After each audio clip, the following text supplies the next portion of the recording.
Hello friends, please like and subscribe my channel easy learning. आज का जो हम टॉपिक करने जा रहे हैं वो है स्ट्रक्चर डिज़ाइन, जो कि पार्ट है हमारा सिस्टम एनालिसिस एंड डिज़ाइन का।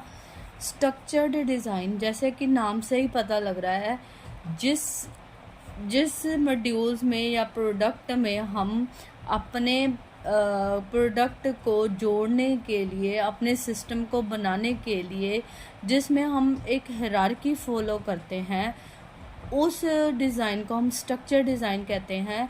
स्ट्रक्चर डिज़ाइन में क्या कुछ होता है? स्ट्रक्चर डिज़ाइन में जो हमारा हम एक्चुअल में बताते क्या हैं? स्ट्रक्चर डिज़ाइन में हम बताते हैं कि हमारा जो डेटा है वो कैसे फ़्लो होगा।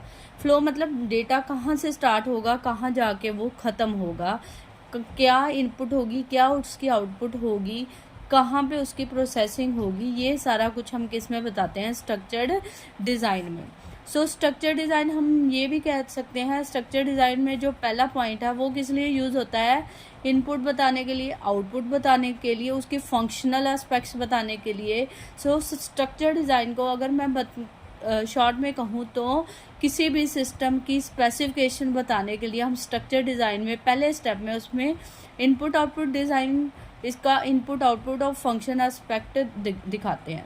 उसके बाद जब हमारा ये इनपुट आउटपुट हमें सब कुछ क्लियर हो जाएगा, उसको हम इनपुट वगैरह को हम अपना charts, data flow diagram, flow charts बनाने के लिए यूज़ करते हैं। कह सकते हैं कि पहले स्टेप में हमने इनपुट आउटपुट में डिवाइड किया, दूसरे स्टेप में इनपुट आउटपुट को हम अपना बेस मान के ग्राफिकल रिप्रेजेंट कर रहे हैं अपने प्रोडक्ट की, अपने सिस्टम की, उसी चीज़ को ग्राफिकल फॉर्म में रिप्रेजेंट कर रहे हैं।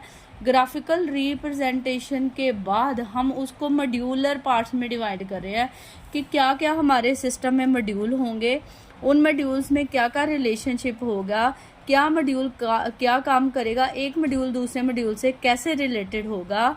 ये सब कुछ हम डिस्कस कर रहे हैं किसमें? स्ट्रक्चर डिज़ाइन में। अगर मैं शॉर्ट में बात करूँ स्ट्रक्चर डिज़ाइन की, स्ट्रक्चर डिज़ाइन क्या कर रहा है? किसी भी प्रॉब्लम्स को पार्ट्स में डिवाइड कर रहा है।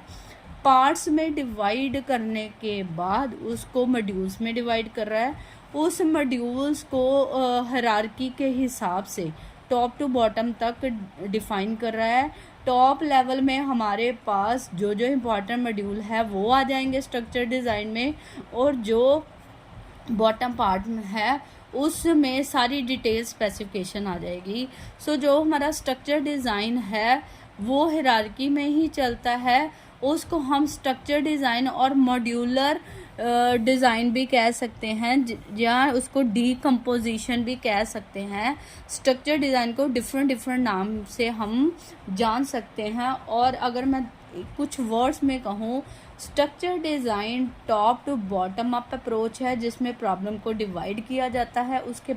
उन प्रॉब्लम को डिवाइड करने के बाद उसको छोटे छोटे पार्ट्स में मैनेज किया जाता है, उन पार्ट्स को आपस में ज्वाइन किया जाता है, उनमें रिलेशनशिप डिफ़ाइन किया जाता है, उनकी वर्किंग डिफ़ाइन की जाती है। वो हमारा हो जाता है स्ट्रक्चर डिज़ाइन। स्ट्रक्चर डिज़ाइन की हमें एडवांटेजेस क्या है? सबसे पहली, ठीक है, इसमें जो इम्पॉर्टेंट पार्ट्स है वो उनको हम इजीली क्या कर सकते हैं? टेस्ट कर सकते हैं।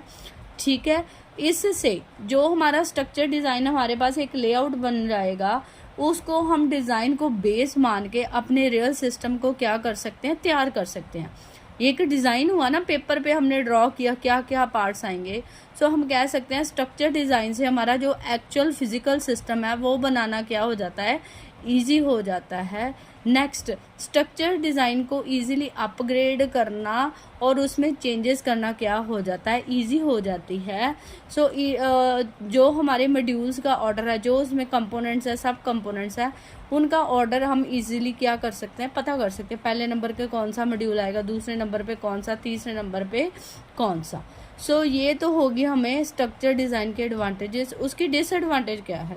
डिसएडवांटेज सबसे पहले तो हायरार्की फॉलो होगी, ऑर्डर में ही चलेगा सब कुछ, आउट ऑफ ऑर्डर वर्क नहीं करेगा। इसमें टॉप डाउन अप्रोच हम क्या करते हैं? फॉलो करते हैं। ये भी इसमें क्या है? ड्रॉबैक है। इस तरह से स्ट्रक्चर डिज़ाइन की कुछ एडवांटेजेस भी हैं और डिसएडवांटेजेस भी हैं। I hope you like the topic. You please like and subscribe my channel Easy Learning for more interesting video. Thank you very much.